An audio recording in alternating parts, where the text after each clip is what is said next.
14, verse 15 and 16.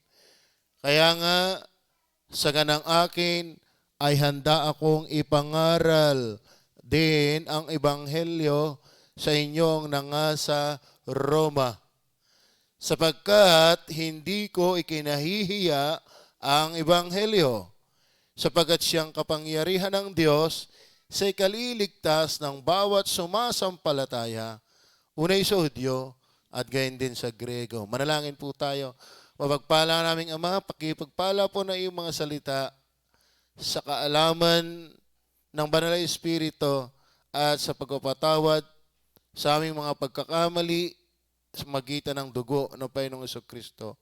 Pagpalaan niyo kami sa pangalan ng Panginoong Jesus. Amen. Boldness. Ibig sabihin lang, katapangan. Hindi ito yung barako, kundi yung hindi nahihiya para kay Kristo. Are you with me? Yan pong ating pag-uusapan. Boldness in mission, hindi nahihiyang ibahagi si Kristo sa pag-aakay ng kaluluwa. Yan po ang ibig sabihin natin. Hindi yung boldness na walang damit. Ano? Kundi ikaw ay hindi nahihiya. Alam mo mga namahal, ang dapat nating ikahiya ay kung yung tayo ay Kristiyano pero hindi tayo nabubuhay tulad ng pagiging Kristiyano. Yun dapat tayo mahiya. Pero, sabi, hindi ko ikinahihiya. Bakit baga dumating yung pananalitang ito? Kasi sa Hudiyo, ang hindi nila matanggap na si Kristo na nagkatawang tao, yun na ang Misaya. Kamangmangan ito sa kanila. Kasi nabayubay sa krus. Pero lalo namang hindi ito matanggap ng Roma. Skandalous ito eh. Bakit? Paano magiging Savior yung pinatay sa krus? Bakit? Sa Roma, sa panahong ito noon, kung nauso yung silya elektrika, yung pinapatay sa krus, yun ay silya elektrika. Sa madaling sabi, si Kristo, sa kalakaran, paano magiging tagapagligtas? Ay, makasalanan yan. Bakit siya bibitayin kung hindi siya makasalanan? Tapos ipangangaral mong tagapagligtas? Kumbaga, may isang malaking balakid na agad sa isang kaisipan ni Pablo na pwedeng hindi ko ipangaral. Bakit? Ay, ito ang issue eh. Paano silang maniniwala sa ipangangaral kung tagapagligtas ay ipinako siya sa krus ng Kalbaryo? Ibig sabihin, hindi siya pwedeng sampalatayanan. Are you with me? Pero ang nakakatuwa pa rin kay Pablo, hindi ko ikinahihiya. Are you with me? Yan. So, yan ang ating pag-uusapan. Nako, marami hong Kristiyano nakakalungkot. Kaya hindi maibahagi si Kristo yung mahihiyain. Hindi nahihiya sa pagiging mahihiyain.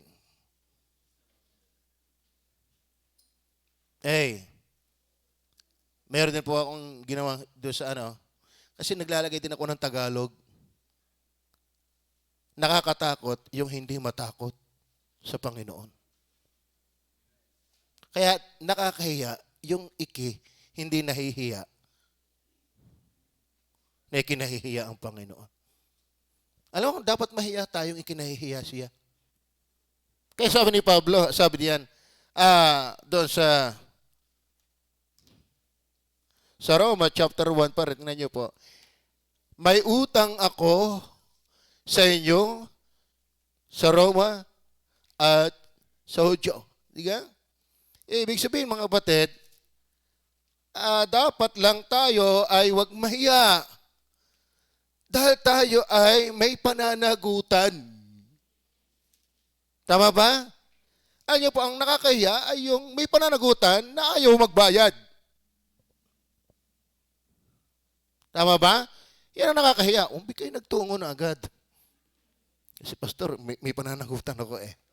Kita mo yan, conscious na conscious ka dyan. Pero yung pananagutan mo sa tao, mga minamahal, Ang sabi ni Pablo, ano yung sabi diyan?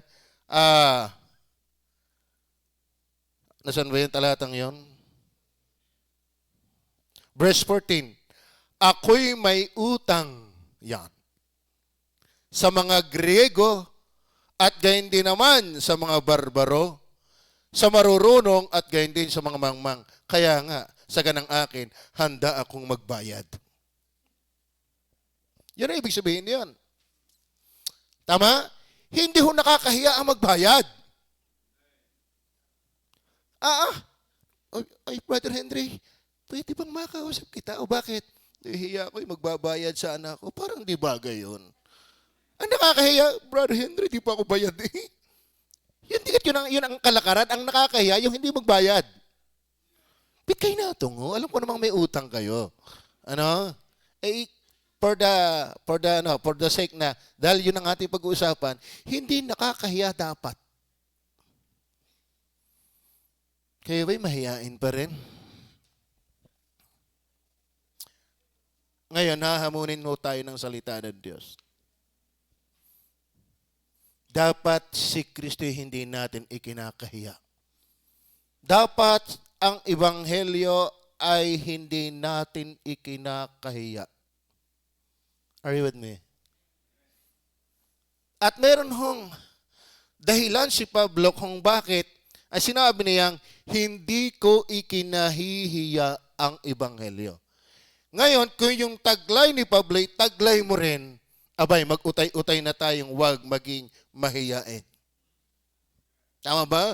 Ngayon, kung yung taglay ni Pablo, hindi mo naman taglay, ay wala kang dapat sabihin sa tao. Ikaw ang dapat pagsabihan. Tama ho ba? Kasi sabi niya, kaya nga sa ganang akin, ay handa akong ipangaral din ng ebanghelyo sa inyong nanga sa Roma. Huwag na tayo pumunta ng Roma. Dito na lang sa Pilipinas. Dito na lang sa Taysan. O saan ka mang lugar tinawag ng Panginoon. Nasa school ka, huwag mo ikahiya ang ebanghelyo. Tama ba? Ang ikahiya mo ay kung kasama ka ng mga kaklase mo na gumagawa ng mali. Yun ang iyong ikahiya. Pero huwag mo ikakahiya si Kristo o ang ebanghelyo. Tinawag kang magtrabaho sa abroad, tinawag kang magtrabaho sa iyong company, ikaw ang buhay na patutuo ni Kristo dyan. Huwag mong ikahiya ang ebanghelyo. Are you there? Ngayon, iisa ka pang ligtas sa iyong pamilya. Huwag mo siyang ikahiya sa iyong pamilya. Dahil, sabi ni Pablo, hindi ko ikinahihiya. Hindi ko ikinahihiya. Kasarap pakinggan. Hindi ko ikinahihiya. Tamo ha, kapag ang lalaki, iko'y pagbida ng asawang babae, at hindi nakakatuwa. Tama ba? Yung matatalinong anak ko, ipagbida ng mga magulang, ay ito yung ano ko'y pagkakatalino. Hindi ko'y kinahihiya yan. Mas magandang gawin natin yan sa ebanghelyo. Huwag nating ikahiya. Dahil sabi, ito yung kapangyarihan ng Diyos sa ikaliligtas ng bawat sumasampalataya. Paano silang sasampalataya? Hindi naman nila napakinggan. Bakit hindi nila napakinggan? Nahiya ka eh. Tamo yung magwiwiting, sigaw na sa trama, 26-8! Kalain mo yan, sigaw sa tramo. Ang tumama, 8-26. Numero ko yan. No, kayo maging Kristiyano, saka tumama. Tagal kong tinatayaan yan, di mo natama. Bigyan nyo nga kayo maging Kristiyano, saka lumantak ng tama. Sayang, nakapag-tice muna sana. Ano? Totoo yan. Totoo na. Tanyo yung mga magmamanok, hindi nahihiya. Nakakalungkot nga eh. Minsan may mga Kristiyano, mali yung ginagawa. Hindi man lang itago-tago. I-display plus Facebook. Pero kano sa totoo na, mawala man yan sa Facebook at pribado ng iyong buhay, pag anak ka ng Diyos, ang kasalanan ay kahihiyan. Tama ba? Dahil wala namang tago sa paningin ng Diyos. Lahat ay hayag at hubad sa mata niyong ating pagsusulitan. Kaya ang pinaka-the best, pagsisihan at huwag mabuhay sa kasalanan. Mabuhay ka na hindi mo kinakahiya si Kristo. Yan ang pinakamaganda.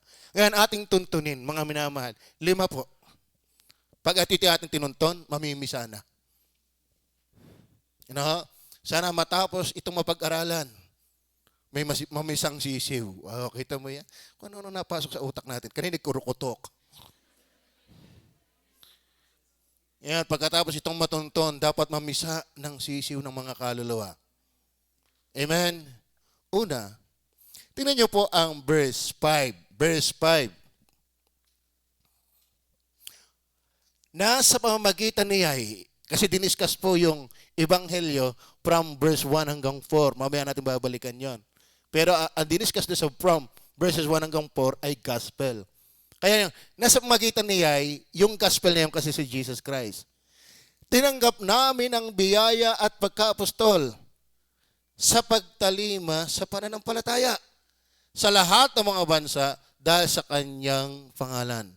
Sa pagtalima sa pananampalataya. Ibig sabihin, nung makamta niya ang gospel, dahil sa pananampalataya, yung pananampalatayang yun ay tumatalima. Therefore, siya'y mananampalataya. At dahil siya'y mananampalataya, pag binasa po natin ang verse 16, sapagkat hindi ko ikahihiya ang ebanghelyo, sapagkat siyang kapangyarihan ng Diyos ay kaliligtas ang bawat sumasampalataya. Therefore, kung sa verse 5, siya'y mananampalataya at ang pananampalataya nakakapagligtas, therefore, si Pablo'y ligtas. Are you there? Si Pablo ay isang walang dudang mananampalataya ng Diyos, ng ebanghelyo. At yamang ang ebanghelyo, ang kapangyarihan ng Diyos ay kaliligtas, therefore ang sumasampalataya ay ligtas. Kapag hindi pa, ikaliligtas pa lang. Pero pag mananampalataya na, saved na. So number 1 reason, bakit si Pablo hindi kinakahiya ang ebanghelyo? Believer of the gospel. Are you with me? Ito ang napakaliwanag na dahilan. Hindi ko ikinahihiya ang ebanghelyo. Bakit? Nananampalataya ako dito. Amen. Kaya isang hamon po sa ating pananampalataya ang pagmimisyon. Tama? Kasi mahirap po itong gawin ng hindi mananampalataya.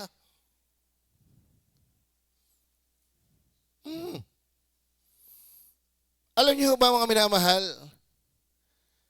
nalaman niyang hindi siya ligtas dati, hindi siya tunay na mananampalataya ng Diyos kahit napakahusay niyang tao. Nalaman niya sa pananampalataya lamang ng Panginoong Hesus magiging matuwid sa harapan ng Diyos. Ibig sabihin, kasi kung yung aaralin naman talaga hindi siya dati ligtas eh. Sa totoo na ho. Pero nung siya hindi paligtas mga kapatid, siya'y panatiko. Siya ay deboto sa kanyang paniniwalang mali. Pero ang galing-galing niya. Bababasa niyo po yan sa Filipos chapter 3 verses 1 to 9.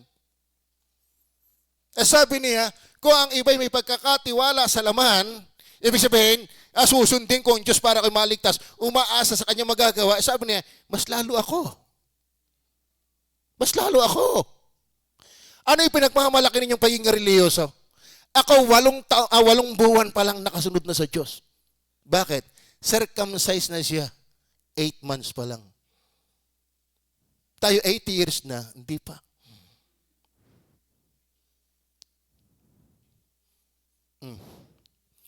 Bigay na halabiran naman. Nasa gospel yan. Ano? Pagdating sa kautusan, walang kapintasan. Pagdating sa lahi, ako'y lahing Israel, angkan ni Benjamin, favorite son of Jacob. Pagdating sa church, ako'y mang-uusig. Pero nakita ko ang aking sariling walang katwiran. Kung hindi sa pananampalataya kay Kristo. Alam niyo ba mga kapatid, Kitang-kita niya na kahit siya relihiyoso, kahit siya panatiko, hindi siya ligtas. Kundi yung manampalataya lang kay Kristo.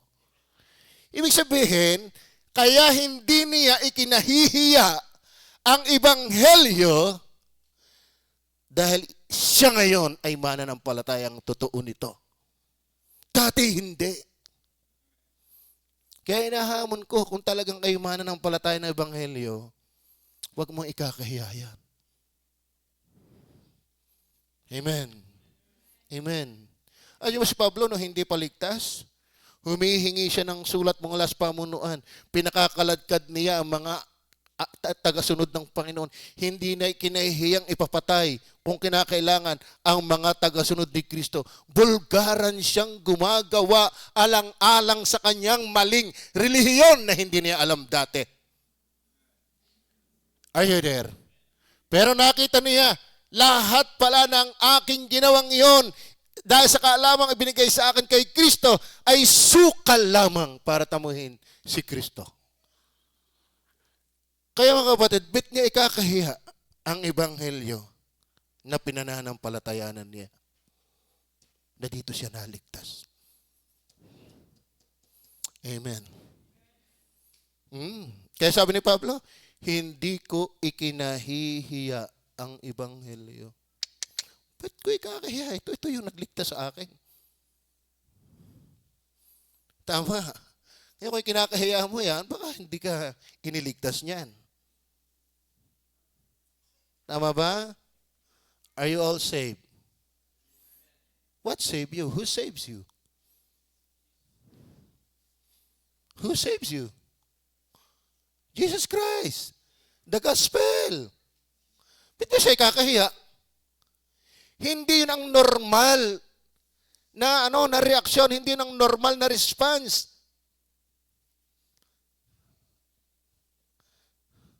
Like kung halimbawa sa inyo, isang bata na nasusunog ang kanilang kubo.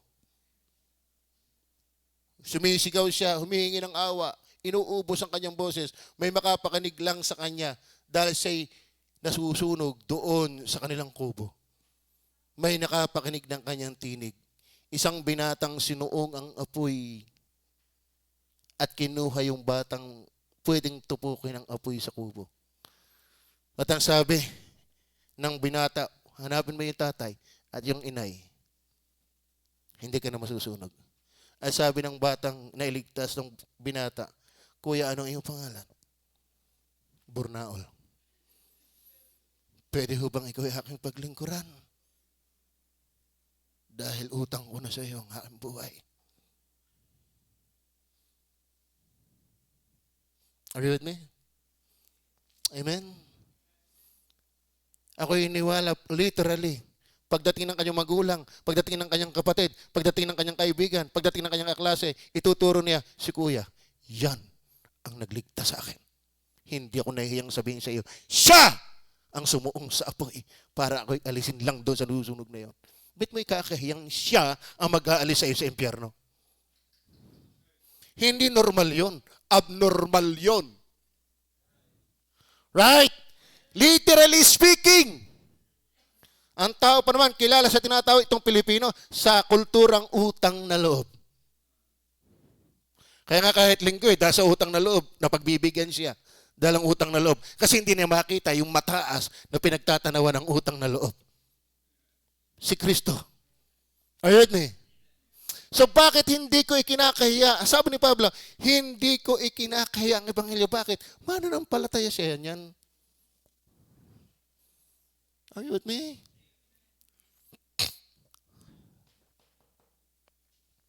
Ito ang maliwanag na dahilan kung bakit di niya kinahiya ang ebanghelyo. Tunay siyang mananampalataya nito. Amen? Kailan kayo huling nakapagsalita para kay Kristo? Iba, alam mo sa totoo, yung iba nga di pa makadali sa pagpo-post. Wala ka namang in person nakausap dyan. Pero sa totoo na mga kapatid, ang witnessing hindi tapon lang ng ganyan. Ang pag-aakay talaga ng kaluluwa, kakausapin mismo ang tao kay Kristo. In person. ngayon kung simpleng lang ang pagbabato ng talata, hindi mo magawa. Baka ma-identify kang Baptist. Baka ma-identify kang na-attend sa Dagatan, God is Able Baptist Church. Ano yung kinakahiya mo dito? Ikaw pala ay Christian din. Oh, be proud of that. Huwag may kahiyang anak ng Diyos. Tama ba? Amen. Ay napansin ko pala, pag post ng post, naiipon lahat yun sa iyong file. Oh, di kaganda. Pag pinanood niya yung file, wala nang makita kundi talata. Tama ba? Eh, yun nga po ang ayaw ko, Pastor, pwede kang pagka-post ay delete agad. Kasi yung crush ko, unbeliever, baka sabihin namang hindi na siya tumuloy sa akin. Ikaw pala yung banal. Tama ba? Pwedeng ikinahihiya yun eh. Dalawang hiya. Ang suma, walang hiya. Bakit? Nahiyang hindi naman ako makapag-participate. Eh sabi lagi ng pastor, mag-mission. Nahiya din naman ako maipon sa akin. Paano sasabihin ng aking mga kaklase? Ikaw pala'y banal. Nahihiya ka? Walang hiya ka. Tama ba? Si Pablo hindi ganun. Pero bakit si Pablo hindi ganun? Dahil siya mananampalataya ng Ebanghelyo. Ang tanong, mananampalataya ka rin ba? Mananampalataya ka rin ho ba?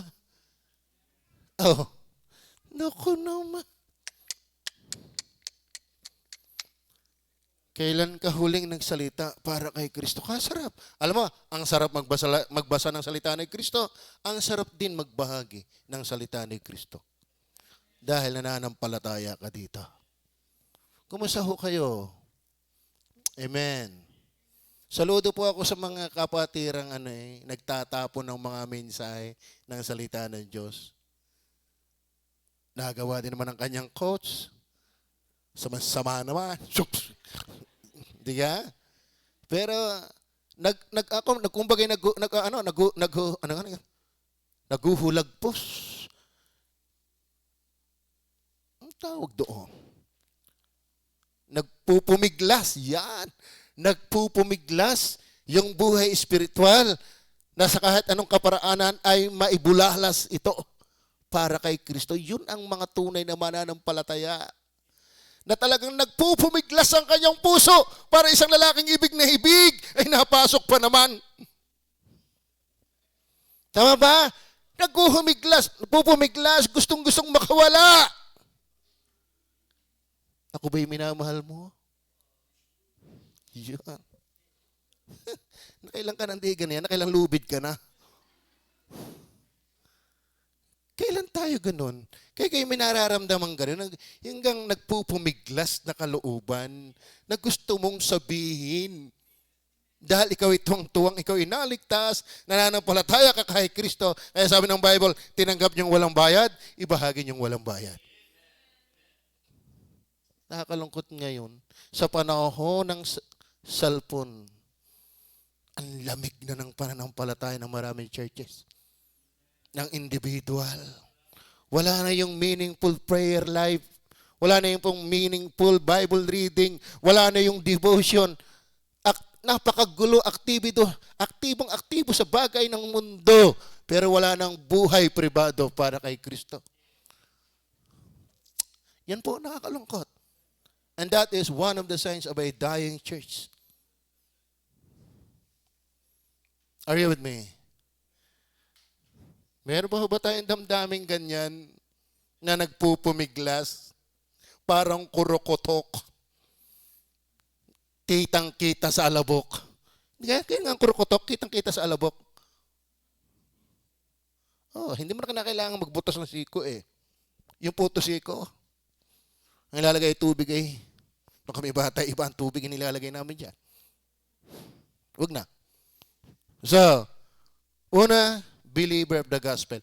Hindi ko ikinahihiya ang Ebanghelyo. Sarap ano? Kita ko si Brother Eric pag kami pupunta sa, halimbawa, sa Lipa, etc. Pag sumakay sa jeep, may sumakay sa jeep, talagang hindi niya tinatantanan eh. Kaya nagmamadaling bumaba. Inasakay sa jeep. May nakikita akong Kristiyano, yung nga unbeliever, nagpipreach sa bus. Yung mga kabalaybay natin pero may kulang ang pananampalataya. Pero kahit paano nangangaral sila sa bus. Ang ayaw ko lang pagkatapos may supot. Pero hindi sila nahihiyang mangaral sa bus. Ay minsan kami galing sa sa Santo Tomas. Uuwi kami. Abay si Uncle, lakas ng loob. Eloy, mag-pray ka. Okay, mag-preach. Preach nga si Angke. Talaga tawag ni Angke. Preach. Ay, nung pinasasabay na sa panalangin, tinitingnan ko ang driver, baka makapikit. Patay tayo na yan. Kasi uso pa yun pikit kayo. As sumabay ko siya ay panalangin, tinitingnan ko talaga yung driver, baka makalantak ng pikit. Pero alam niyo, sabi ni Angke sa akin, alam mo, Eloy, nami-miss ko yung ministry yun. Kita ko lagi ako yung revive. Kapag talagang si Kristo ay aking ipinapangaral, masaya ang aking spiritual life. Tama ba? Kaya maraming boring Christian life kasi hindi naman part of mission. Ano kapatid, hindi ka sisigla. Manalangin kayo ng manalangin ng spiritual growth, hindi mangyayari yan. Apply mission. Share Christ the world. Hanggat panalangin ka lang, hindi ka sasamahan ng iyong panalangin hanggat ayaw mong humakbang. Tama ba? Ikinakahiya mo ba si Kristo? Ito tatandaan nyo, pag ikinakahiya mo si Kristo, ang totoo niyan, mahiya ka talaga sa kalis mo. Wala kang dapat ikahiya sa Panginoon. Number 2, not only believer of the gospel, kung baka sinabi ni Pablo, hindi ko ikinahiya ang ebanghelyo, but also bound by the gospel. Tingnan niyo po ang verse 1. Verse 1, si Pablo na alipin. Si Pablo na alipin. Ano ba salitang alipin sa Hebrew ay, Greek word ay doulos. Kaya pala may barko noong doulos. Ang ibig sabihin ng doulos ay slave. Bond. Servant. At ang ibig sabihin ng servant, mga kapatid, dito, one who is the entire property of his master. Pag sinabing servant, ikaw ay ganap na pag-aari ng iyong Panginoon. Are you there? One who is the entire property of his master. Ngayon, nasabi ni Pablo, he felt, ito yung damdamin ni Pablo, he felt he was not his own. Kaya sabi niya, si Pablo na alipin ni Kristo.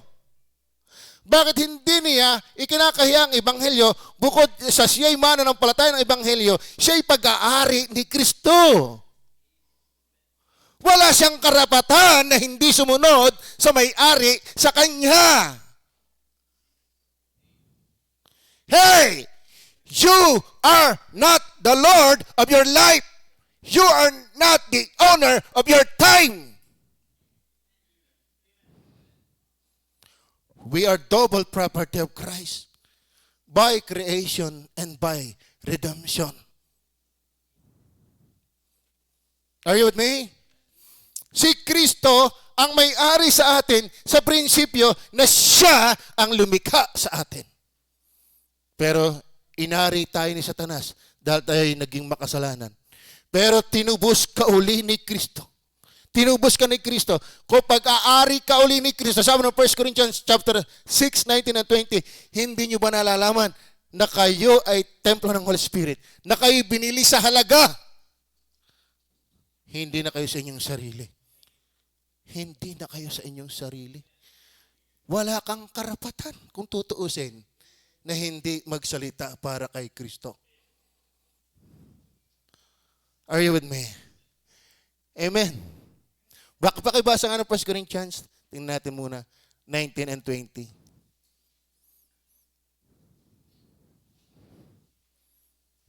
Tingnan nyo po, sabi.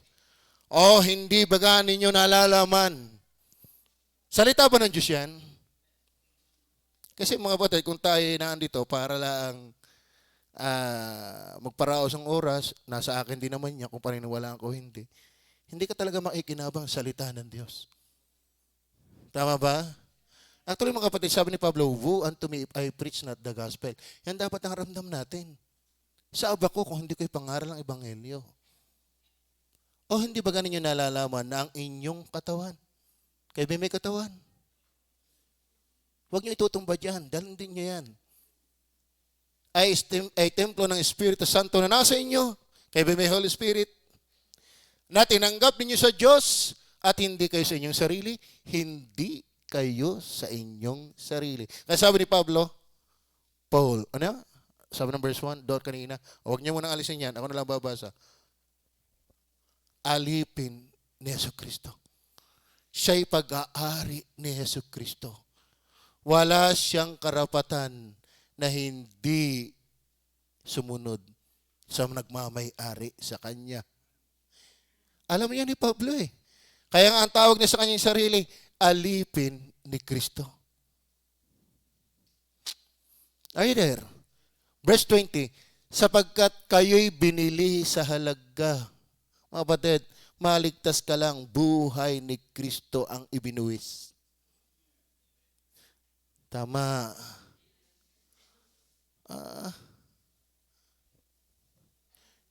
Kung si Utay umidad ng 16 o 18, gusto ko ngayon 17 may asawa na. Para ko umabot ng apo. Kasi siya ay 5 years old, magsi-6. Ako ay 50. So, ibig sabihin, plus 15, di siya ay 20 years old.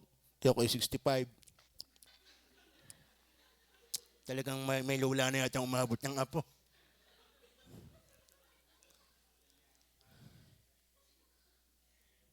Alam mo si Utoy, halimbawa, tawagin, kailangan tayo ng sundalo, sabi ni Duterte, may kipaggera tayo sa China. Kailangan ng mga frontliners, papuputok ng mga basuka. Parang hindi ko kayang ipag-aruhan si Jimuel. Kahit paalukin ako may 50 million monthly. Parang hindi ko kayang ipag-aruhan yan. Parang isubo mo na sa kanyon. Parang hindi ko kaya. Mga kapatid, ibinigay ng Ama ang kanyang isang anak, maligtas ka lang. Tapos ikakahiya mo. Tama ba? Hindi ko kaya. Ala, madapa nga lang yan eh. Guho ang aking dibdib eh. Na paano? Minsan umiyak yan. May umiyak din na. Kala ko siya. Yung pala yung kalaro. Humupa nga ang puso. Hindi mo pa pala siya. Oh, bakit? Mahal ko eh. Mahal ng Ama ang anak. Pero tinakluban ang kanyang mata nung buhatin ni Kristo ang iyo at aking kasalanan, maligtas ka lang. Kinalugdan ng Ama na patayin ang kanyang kaisa-isang anak. Tapos ikakahiya mo, naligtas ka dyan. Parang hindi bagay. Hindi bagay. Tama ba? Tama ba? Pambihira. Kabalintunaan. Nakakalungkot nangyayari. Hindi mo na nga siya may pagsabi kung ano-ano pa ang ginagawa. Are you with me? One who is the entire property of his master. So he felt he was not his own, and that his life and powers belonged to his heavenly owner, and that he had no right not to be used by his great Lord. Are you with me? Wala siyang karapatan.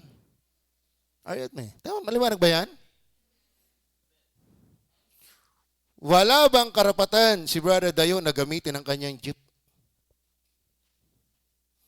Minsan nangihiram ka nga lang, akala mo ikaw na may-ari. E di lalo na kung ikaw ang may-ari. May karapatan ka doon sa iyong gamit. Tayo'y sa Diyos.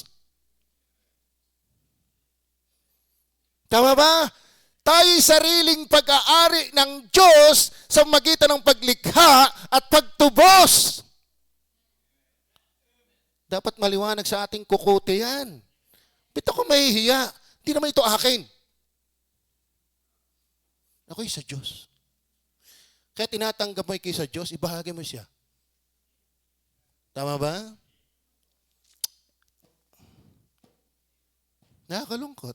Kailan ka nagsalita para kay Kristo uli? Nakakalungkot yan. Pag tayo nahihiya. Amen? Yung magwiwiting tuwang-tuwang ililigal yan. Kaya kahit nga illegal pa, hindi nahihiya eh. Bitay illegal ang mag-akin ng kalaw, di ka na. Ikaw hindi mo ka-imik. Gusto niyo ba tayo dumami maligtas? Ay, yung mga ligtas yung imimik. Huwag mahiya.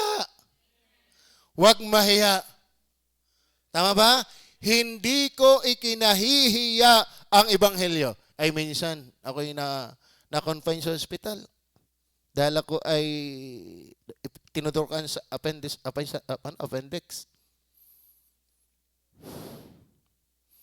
Noong ako'y makaramdam ng konting lakas. Bigla ako'y giyagis ang dami dong tao. Para ang lakas ang gawa ng Holy Spirit sa akin. Uy, umimik ka. Umimik ka. Kasagsagan pa naman noon ng yung pagtuturo ni Pastor Laritan sa prophecy. Abay, nakalantak ako ng pangaral doon. Inaawat ako ng nurse, ma'am. Di sabi niyo, nakautot na, nakaihi na. Ito ang pampahangin ng aking tiyan. Nangaral ako doon. Yung taga-Talisay, na naoperahan, Utoy, tama na, at baka kami atakehin sa puso. Pwede man kayo atakehin sa puso? Salitahan ng Diyos nga ang sinasabi, sa bagay nga. Sa bagay nga. Lago ang busis ko doon sa ospital. Nakadextros, nangangaral ang salita ng Diyos. Lumpo, nakadextros, nangangaral ang salita ng Diyos. Ay ang masama nito. Wag na. Basta may nakahihiyang bagay na nangyari sa akin doon. Sa tagpong yun. Pero hindi naipagkait ang pangaral ng salita ng Diyos. Amen? Meron man akong isang pagkakataong hindi ko malimutan na inabot ako ng hiya. Barbero, doon sa may Don Ramos. Lagi akong ginugupitan na yun. Hindi ko malang siya na-invite. Hindi ko malang siya nabahaginan. Kasi yung pakay ko naman ito yung magpagupit. Abay, nung ako yung nag-mission na, umatid ako sa Good Shepherd, kita ko yung manggugupit natin. Sabi ko, ba, ikaw pa rin natin. Ayo, ikaw lang naman hindi ba ako niyayakag? Oo nga naman. Nasisituloy ako, magaling lahat naligtas yun. Kung hindi ako isisisihin pa na yun. Itagal-tagal naman magpapagupit sa hindi ka mala na-imik. Kaya ako hanggang ngayon, pag ako nagpapagupit, ako imik ng imik. Kaya sa SM, pag ako nagpapagupit, nililipon. Kaya kilala ko lahat yung mga manggugupit sa SM. Bakit? Ay, nililipon ko talaga. Pati nga yun doon sa yung sa elevator. Ay, sabi ko, hi ma'am, pag ako tumigil sa pagpapastor, dito ako mag-a-apply. Tawa yung, bakit po? Ay, sanay na akong umupo. Kala mo maghapong ka lang dyan, nakaupo, may sweldo ka. Ay, ako habang buhay na nakaupo, walang sweldo. Tawa na tawa yun. Abutan ko ng tracks. Nakakakuha ko ng loob. Kasi may pakay ako eh. Dapat ang talagang ligtas hindi suplado. Hindi nakakailang lapitan. Bakit? May dadalhin kang mensahe. Tama ba? Nadadala niyo ba ito? Huwag mo ikahiya. Kagaganda ninyong yan. Kagagwapo ninyong yan. Ay, no, kayo pumunta kay Pastor Melmark ng kabilang nang nag-mission sila. Sabi ko, kahirap ganito. Sa totoo na, nagpatotoo na lang ako. Kasi ang pulpito niya, malapad, pero makipot. Ang taas, hindi ko makita ang aking outline. Nagpatotoo na lang ako. Sabi ko sa kanila, kagandagan ninyo. Pag tinawag kayo sa unahan, hindi na kayo bubuhatin. Hindi magugusot ang inyong barong. Bakit? Lalakad lang. Samantalang ako. Tama ba? Pero ako'y nagpapatotoo para kay Kristo. Kaya pag ako'y nahaligtas, naging bunga, kung ako'y mahihiyain para kay Kristo. Tama ho ba? Tama ho ba? Gusto niyo ba isang araw, malay natin, maliligtas pala inyong kasambahay, ay imik. Yung pala mga kaklase mo, may maliligtas, ay imik. Yung palang barbero mo, baka naman, pastor, Kung umimik ka, tainga mo nga ang gugupitin.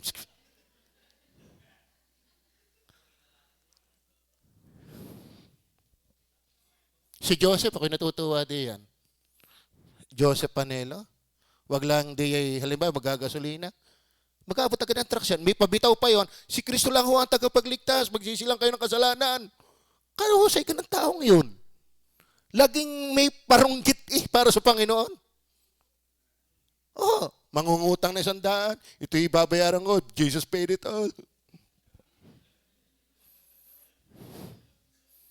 Kaganda maliligo ka sa ilog. May mga maglalaba ka doon. Yun. Pag ay tumanggap yung ilubog. Bautis mo na agad. Tama ba? Kaya kayo mga young ladies na magaganda, hindi ka babastusin ng iyong mga klase kung nagsasalita ka kay Kristo. Maiilang kang ligawan ng unbeliever. So, totoo na ho.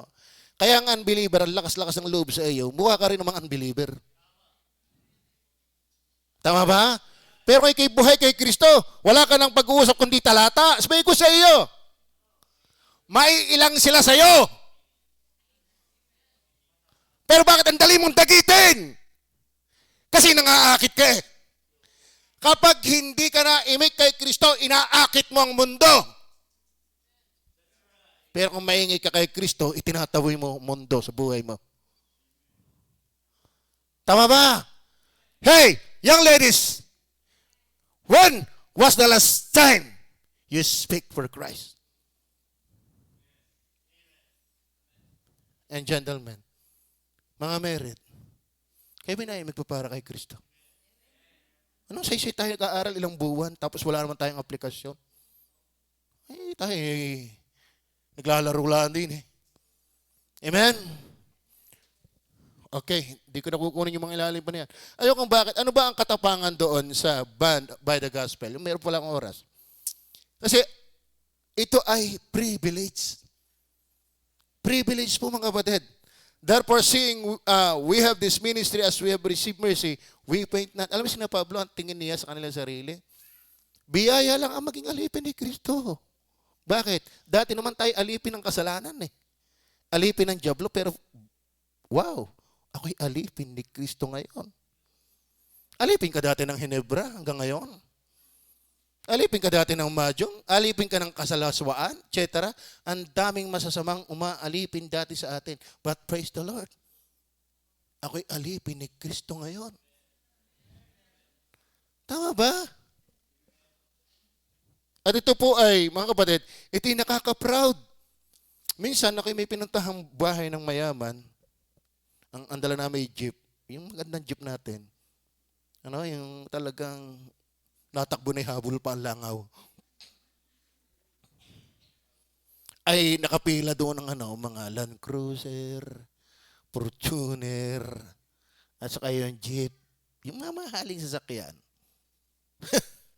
Pasok kami doon. Bayang humarap sa amin katulong, di mo lang kami niintindi. Para bagang nakakalalaki ito bababain ko. Di ba parang hindi naman sila ang mayaman, hindi naman sila ang mayari. Pero akala mo kung sinong manatrato sa amin, abay, dinungaw kami ng kanyang magandang dilag na asawa. O kayo pala, pastor, baba po kayo. Pinagpakapi pa kami, pinakain pa kami ng spaghetti nasa rep. Kita ko yung mga katuloy, hindi makatingin sa amin. Nadali mo, oy. Di ba? Ay, pumunta kami dyan sa nagkakras na buhangin dyan. Kakras, yung kinukuha natin ng buhangin tsaka nagraba noon. Buhat ako. Sino kami buhat? Si Eric din yata. Kasama ko si Henry.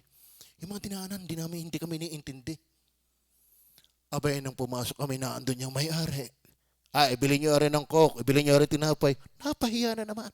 Tinalalam ito, bigatin. Amen? Napahiya na naman.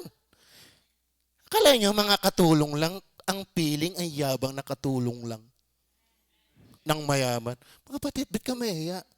Alipin ka ng pinakamayaman sa lahat. Anak ka pa ng Diyos. Tama ba? Ayun nga, katulong lang akala namin kung sino na. Ihidin lang sa umaga. Sabi ni Hendrik, kapapangit pa. Gwapo na siya. Kala may choice na. Siyempre, may authority na siya. Kami, meron na kaming kapamahala. Ang magsabi niya, kami gwapo. Aba, bakit pag mapapaibig sa amin yung mga asawang yan kung kami hindi gwapo? Tama ba? Kaya kung binata ka pa, wala kang karapatang magsalita niyan. Oo. Ay, minsan kaya ayoko natin magsama ng medyo mababaw ang kaligayahan. Nung ako ikakasal, kukunin kong ninong, yung isa. Ay, wala. Ang nag-entertain sa amin ay may problema ang uso. Nung okay mo lang si Amitan. Ay, okay, ayos lang. Naiintindihan ko, ay, yung kasama ko. Eh, talaga mamamatay siya kapipigil. Hindi sabi, nakakita ng rambutan. Kumuha doon. Bigyan naman itong may problema sa nguso. Kaingay-ingay. Mamaya mo, mamalik na siguro yun. Mang-antay-antay lang kayo. Ay, mamalik yun. Ay, kita ko yung dalawang binigyan ako ng rambutan. Alam mo, sa totoo na, huwag lang ako tumawa. Yung buto ng rambutan, durog na durog. Kaya nung kami bumalik, pinagsabihan ko yan si Eric at si Melmark. Kayo, pagka ganyan, magpipigil kayo. Pero hindi nahihiya eh. Ay, talaga naman hindi mo maintindihan. Ay, nung ako'y imbitahan ni Pastor Berba, magpipreach kami. Ang una nag-preach ay si Pastor yung may problema. There was a man. His name was Nyan. Said, my God. Tulog at tapang. Ay, may nang-ingay. Hoy, huwag kayong maingay. Hindi na nga ninyo kumaintindihan. Ingay na ingay nyo pa. Nga naman. Mamihira kayo. Hindi na nga ninyo kumaintindihan. Ingay na ingay nyo pa. May kanya-kanyang pataway. Ayos din yun.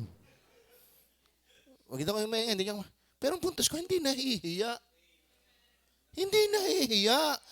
Di ka naman bingot. Di ka naman pilay. Di ka naman bilag. Bulag. Nakakatawa ay nung mag-preach yung huli. Taga Laguna. Membro ni Pastor Laurina. Nasa Pasig na yata. Sabi ni parang sinagyayata itong tagpong ito Ang nag-preach kanina ay mingon. Ang pangdalwa ay pilay. Ay ako'y duleng. Parang ito yata yung araw ng mga dispalinghado. May kanya-kanyang parang ang puntos ko, hindi nahihiya. Tapos ikaw, gwapong-gwapo, gandang-ganda, kisig na kisig. Nasaan? Amen? Amen? May pinag-aralan. Ay saan mo ilalagay yan? Kung di ka naman gagamitin ni Kristo. Sabi ni Pablo, hindi ko ikinahihiya. Tama ba? Kayo ba? Kayo ba nahihiya? Magpakawalang hiya na kayo. Then number 3, blessed in the gospel. Blessed in the gospel. Verse 5. Tingnan niyo po ang verse 5. Nasa magitan niya, tinanggap namin ang biyaya at pagka-apostol. Bibilisan ko na lang ang punto hindi ko nababasa yung talata. Bakit hindi na kinakahiya ang ebanghelyo? Patnatlo nating puntos. Pinagpala siya ng ebanghelyo Tama ba? Paragang hindi talaga normal na kaya ako'y nagkaganito, pinagpala dahil ng ebanghelyong yan. Ba't ko naman ikakahiya?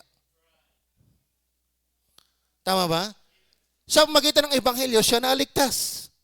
Sa magitan ng ebanghelyo, siya inabago. Sa magitan ng ebanghelyo, siya tinawag na maging apostol. Sa magitan ng ebanghelyo, siya naging kagamit-gamit sa maraming mga tao. Bakit di kakahiya yan? Diyan siya pinagpala. Naiintindihan niyo ba yun? Ang ikahiya ninyo, nung kayo ay mapapunta sa lugar na yon o sa taong yan, na wala na ang presensya mo sa gawain ng Diyos. Yan ang ikahiya mo. Pero kung si Kristo na nagligtas sa iyo, nagbago sa iyo, tumawag sa iyo, nagpala talaga sa iyo, ginamit ka ng Diyos. Sabi ni Pablo, Hindi ko ikakahiya. Bakit? Dito ko sinuwerte eh. Kumbaga sa terminong Batanggenyo, hindi ko ikakahiya, dito ko hiniyang. Dito napagaling ang aking buhay eh. Bakit ko ipagkakait na sa ipagsabi sa iba? Tama ba? Eh, kalimitan nga, nako, palta mo na kayang manok mo. Ito ngayong kunin. Bakit? Eh, itong mananalo eh. Bakit? Inirereta mo pagka magaling. Si Kristo ang magaling. Hey. Itong magsusugal na ito ngayon, hindi na magsusugal. Itong maninigarilyo ito, hindi na ngayon maninigarilyo. Itong palamurang ito, hindi na ngayon palamura. Bakit? Binago ni Kristo. Kaya nakakahiya, naikahiya. Bakit? Blessed by the gospel. Not only believer of the gospel, burned by the gospel, but also blessed by the gospel. Have you been blessed by the gospel? Kaya ba'y pinagpala ng ebanghelyo? O, bit mo ikakahiya. Bit mo ikakahiya. Tama ba? Bigay ko sa iyo, ako'y aktibo sa pangangaral ng salita ng Diyos sa Facebook, pero ako'y bitin dyan. Dahil hindi ako niniwalang yan ang absolute, ang talagang sentro ng pag-aakay ng kaluluwa. Ang pinakamaganda talaga yung face-to-face. Pero dahil saan tayo ko'y ganito, habang wala pa akong pagkakataong ganon, nagsisikap ako dyan. Pero kinauuhawa ko isang araw may makausap akong tao at bahaginan ko kay Kristo. Are you with me? Amen. Pero hindi mo kaya yan kung wala kang Kristiyano, kung wala ka pa kay Kristo. So number 4, built in the gospel. Built in the gospel. Ano ibig sabihin na yan? Verse 1, sapagkat ninanasa kong makita kayo, I miss you, upang ako'y makapamahagi sa inyo ng kaloob na ukol sa Espiritu. Anong layunin? Upang kayo magsitibay. Bakit gusto nilang makita ang taga-Roma ng mga mananampalataya? Upang ipagkaloob, maturuan, upang kayo magsitibay kay Kristo. Ang ibig sabihin, siya ay built up, built in kay Kristo. Tama? Ayaw kung bakit hindi niya kinakaya ang ebanghelyo, ay siya'y matibay at may alam dito. Tama ba? Ba't ang pakay niya doon upang kayo magsitibay? Ibig sabihin, certain siya, panatag siya, na at the moment na kayo mamit ko, kay babahaginan ko ng salita ni Kristo, Kristiyan na yon, ang layon ay para tumibay. Bakit gusto niyang tumibay sila? Kasi siya mismo'y matibay na. Amen. Totoo na ho. Ang hirap po magbahagi kung ikaw mismo hindi ka panatag. Baptis nga kayo tama. Ako kayo nasa tamang lugar. Nako, hindi ka maaasahang magbahagi kung ikaw mismo'y salawahan sa sarili mo. Tama ba? Pero bakit si Pablo gusto niya makita upang kayo patibahin? Ibig si Pablo ay siya'y matibay na sa kanyang paniniwala sa ebanghelyo. Tama ba? Hindi na siya nasa kalagayang ako nga bagay ito na. Say, I know whom I have believed, and I am persuaded that He is able to keep that which I have committed. He is totally persuaded. Are you with me? Hindi siya nagdadalawang isip. Alam niya na ang ebanghelyo, si Kristo, ito ang lunas ng tao. Kaya gusto kong makita kayo. Gusto kayong makita kayo para kayo mabahaginan at mapatibay. Bakit? Ito yung nagpatibay sa akin, kaya gusto ko rin ibigay sa inyo. Ngayon, kung ikaw mismo ay taranta, salawahan, hindi ka talaga maaasahan. Tama ba? Amen. Kayo ba'y panahatag na si Kristo ang tagapagligtas? Kayo ba'y panahatag na pag si Kristo nagligtas, tiyak yan? Kayo ba'y natutuwa na si Kristo ay nabayubay doon sa krus ng Kalbaryo, dinala ang iyo at aking kasalanan at pinatawad tayo? So, huwag kang maglaro sa kasalanan. Ipamahagi mo yung lunas sa kasalanan. Tama. Nakakalungkot. Walang kapalit si Kristo para ipagpalit mo siya kung kani-kaninong Poncio Pilato. Walang tao na kaya kang buhayin. Si Kristo lang ang gumagawa niya. Walang tao na kaya magpatibok ng iyong puso hanggang ngayon, kundi si Kristo lang.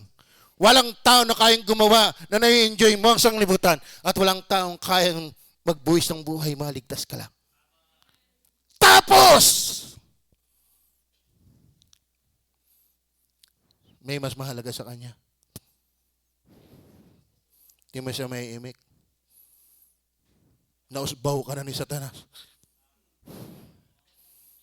Na-hypnotize ka na ni Satanas. Ginawa ka na niyang maas, ulaga. Tama ba? Tama ba? O baka bulag ka pa. Nakakalungkot. Built in the gospel. Are you with me?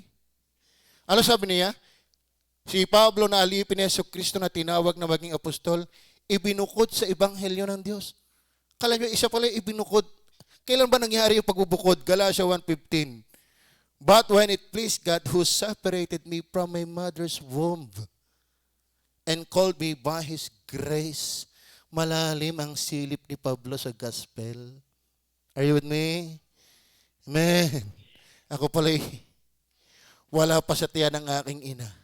Nakabukod na ako sa ebanghelyo. Ang lalim ng silip sa biyaya ng Diyos. Amen? Kaya nga ako'y magbabarik na eh. Kaya nga ako'y babalik na sa mundo, lalim ng aking silip. Alam sa totoo na mga batid, kaya si Pablo hindi na kinahihiya. Matibay siya sa ebanghelyo. Malalim ang kanyang alam sa katotohanan. Totoo po yan. Kaya marami tayo, babanjing-banjing, wala man tayong alam. Hindi ka man magbabasa. Naturingan ka cellphone, dami-dami pwedeng i-up na Bible. Anong ginagawa mo? Wala. Mas malalim ka pa sa Mobile Legends kaysa verse. Anong aasahan sa iyo ng Diyos? Asahan na sa Diyos ka kahit paano. Tama ba? Ang mundo, pagulo ng pagulo. Pasama, anong pasama? We are in the perilous time. Sabi ng Bible, tayo nasa panahon mapanganib. Sa totoo na, kung papatulang ko ng utak, ng isip ang mga nangyayari, may stress talaga ako eh. Bakit? Ang anak ko, dati ko naman isama sa isip, hindi ko na mailabas. Tama ba? Ang daming bawal, ang daming garni-garni, ang daming balitang garni. Inalsik ko na nga sa TV yan eh. Ang gusto kong pakinggan yung salita ng Diyos. Are you with me? May stress ka talaga. Gusto ko pa namang magkaroon ng bahay na pag ako'y magmimerienda, kundi magkutsi muna. Pupuntang kusina. Pero iniisip ko, paano yung pagdating ng Panginoon? Para malapit na dumating ang Panginoon eh. Para kang nakakawindang ng isip. Ano kaya mangyayari nga? Mayroong pastor nag-chat sa akin, nag-PM. Pastor, ano kaya ang kinalaman ng pandemyang ito sa ating hinaharap na tribulation? Pero kininiwala rapture muna. Pastor, nalilito na. Nalilito na yung pastor. Sabi, pastor, magra-rapture muna. Oo nga, alam ko may gayon eh. Ay siya, akala ko ako lang nawiwindang. Iba naman ang pagkawindang ko. Yung gang, natatalian ng aking pamilya sa gusto kong gawin. Hindi ang natatalian sa akin yung comprehension, kundi yung family activities na minsan nakakawindang, nakaka-stress. Pati minsan sa ministry, di ka? Tayo lang naman. Diba? Minsan ang dami, hindi natin magawa dahil lang nang yan. Pero, sabi ni Pablo, ang salita ng Diyos ay hindi natatangikalaan. Then last, marami pa yon. Pero kita ko sa inyo, iba na eh. Brave to them without the gospel. Brave to them without the gospel. Tingnan niyo po ang verse 17 and 18. Nandiyo pa ba kayo? Alam niyo, sa totoo na, bakit hindi may kakahiya? Nakakaawa ang tao. Kaya totoo na ho. 3 ho ang gising inalis uli ako. Dahil minsan naman ako yung nangingimay din. Tinitingnan ko Nagpasa ako. Ay hindi naman aktibo. Ay naiipon na yung aking.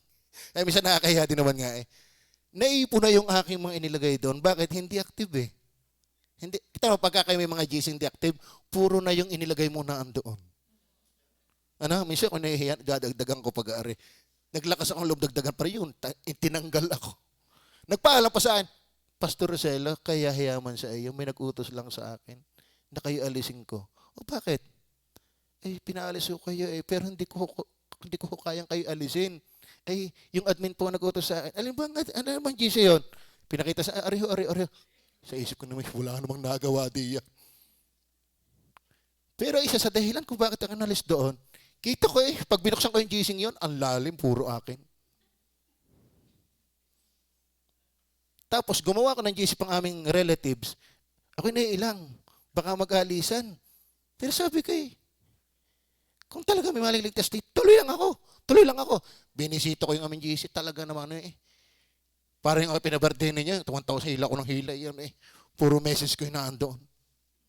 Pero salamat yung taga-Amerika, ako natutuwa. Ipinsan ko, like na ng like, amen ng amen. Baka nga may kinikilos na ang Panginoon. Ano kaya pinupuntos ko mga kapatid? Ako'y naaawa sa aking mga mahal sa buhay. Totoo ang impyerno Totoo yan. Tanya sabi ng verse 17, sabi ng 16, sapagkat hindi ko ikinahihiya ang ebanghelyo, sapagkat siyang kapangyarihan ng Diyos ay kaliligtas ang bawat sumasampalataya, unay sa Hudyo at gayon din sa Greko, hindi niya ikinahihiya. Ito yung kapangyarihan. Bakit?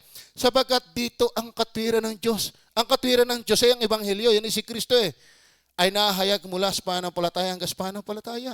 Gaya na susulat, ngunit ang ganap ay mabubuhay sa magitan pananampalataya. Verse 18, sapagkat ang puot ng Diyos ay nahahayag mula sa langit laban sa lahat na kasamaan at kalikuan ng mga tao. Alam po natin, diniscuss na from 19 hanggang 32 ang kasalanan. Ang kasalanan yan, nasa mundong ito, ay nasa ilalim ng puot ng Diyos. Bakit hindi kinakahiya ni Pablo ang ebanghelyo? Be for them without the gospel. Wala pa silang ebanghelyo. Amen. Ako iniwala, mga kapatid, may mga mahal sa buhay tayo na hindi pa ligtas. May mga kaibigan tayo hindi pa ligtas. Ang mundong ito'y pasama ng pasama. Pero sabi ni Pablo, hindi ko ikinahihiya. Bakit? Ito lang ang lunas. Amen. Maawa ho tayo. Bagaman ang silip natin talaga dyan, hindi kaawa-awa. Pero hindi mo pala maaalis yung instinct na talagang nakakaawa ang tao. Nakakaawa. Imagine, papasok sila sa impyernong walang tapos na pagdurusa. Sa lupa nga lay hirap ka na, lalo pa sa kabilang buhay pag hindi ka naligtas. Tingnan po natin, hawak natin ang solusyon. Hawak natin ang lunas. Hawak natin ang kapangyarihan. Ibigay natin. At maging kapanipaniwala tayong hawak natin ang lunas. Mag-ayos tayo. Naturingan kang doktor, asbok ang nguso mo. Ano ganyan? Nakakita ko ang doktor kamukha ni Michael De Mesa. Kagandang lalaki, crush ko nga Abay, mamaya opa-ope. Bago umalis sa aking presensya hanggang labas, nakadalwa siya ng hope. Iniisip ko, bakit doktor kalaki masama sa kalusugan yun? Ibig sabihin, na nagkaroon siya ng problema, yung kredibilidad ng kanyang pagiging doktor, nung makita ko siya naninigarilyo. Nakakalungkot mga kapatid, paano, baka kaya tayo hindi paniwalaan tayo may dalang lunas Kumusta ang buhay mo? Tama ba? Tama ba? Baka naman alam mo, may mga doktor, naka-white lang pag nasa ospital. Are you with me? Pero boogie. Jet rocks. Pag wala sa ospital. Ganyan din minsan mga Kristiyano Mukhang Kristiyano pag nasa simbahan. Pero Lunes hanggang Sabado, parang hindi nakakapaniwalang Kristiyano nga. Paano mo sasabihin dala-dala mong ilaw, ang dilim-dilim ng buhay mo? Paano mo sasabihin nakapagbabago ng buhay ang dala mo, ang buhay mo ngayon walang pagbabago? Tama ba? Tama ba? Paano mo sasabihin mong dala-dala mo ang lura sa kabulukan, ang tingin ko naman ang buhay may bulok na bulok? Maawa ho tayo. Kung dala mo ang liwanag, magliwanag ka. Nakakatakot, nakakaawa ho ang mangyayari sa mundong ito. Malagi mo ang mangyayari sa mundong ito. Pahirap pa ho ito. Ay dala mo ang lunas, dala mo ang pag-asa. Ay, tayo po'y maingli mga minamahal. Huwag naman ho tayong parang tuor sa salita ng Diyos na para pinalipas mo lang oras pero hindi ka natigatig. Are you with me? Be a part. Share the Word of God boldly. Huwag nating ikahiya. Dito ako magtatapos. Lucas 9:26. Ano sabi ng Bible? Sapagkat ang sino mang magmakahiya sa akin at sa aking mga salita, ay ikahihiya siya ng anak ng tao. Yan ang malupit. Pagparito niyang nasa kanyang sariling kaluwalhatian at sa kaluwalhatian ng Ama at ng mga banal na anghel. Ikinahiya mo siya, sorry ka. What you sow shall also you reap. Tama ba? Tama ba? Tayo manalangin.